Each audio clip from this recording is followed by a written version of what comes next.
আসসালামু আলাইকুম। সবাইকে স্বাগতম আমাদের চ্যানেলে।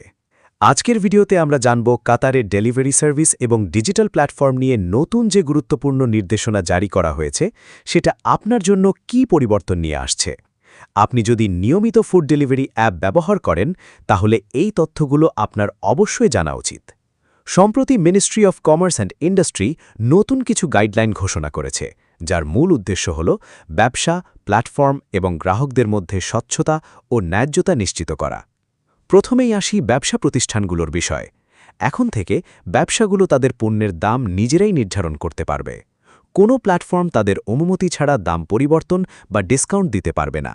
এছাড়া সব ধরনের চার্জ ও কমিশন পরিষ্কারভাবে আগে থেকেই জানাতে হবে।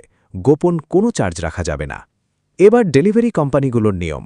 ডেলিভারি ফি নির্ধারণ করা যাবে, তবে সেটা অবশ্যই ন্যায্য হতে হবে।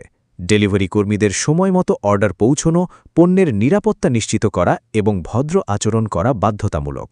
গ্রাহকের কাছ থেকে অতিরিক্ত টাকা নেওয়া সম্পূর্ণ নিষিদ্ধ। ডিজিটাল প্ল্যাটফর্মের স্বচ্ছতার ক্ষেত্রেও এসেছে নতুন নিয়ম।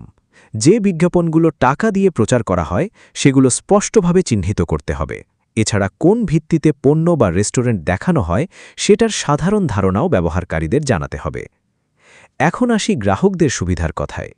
অর্ডার প্রস্তুত হওয়ার আগে বাতিল করলে কোনো চার্জ লাগবে না, আর প্রস্তুত হওয়ার পরে বাতিল করলে শুধু প্রকৃত খরচ দিতে হবে, অতিরিক্ত কোনো ফি নয়।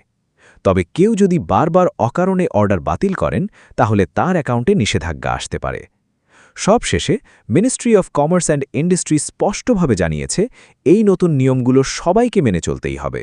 নিয়ম অমান্য করলে নেওয়া হবে আইনগত ব্যবস্থা। তাই আপনি যদি কাতারে থাকেন তাহলে এই পরিবর্তনগুলো আপনার দৈনন্দিন জীবনে সরাসরি প্রভাব ফেলবে।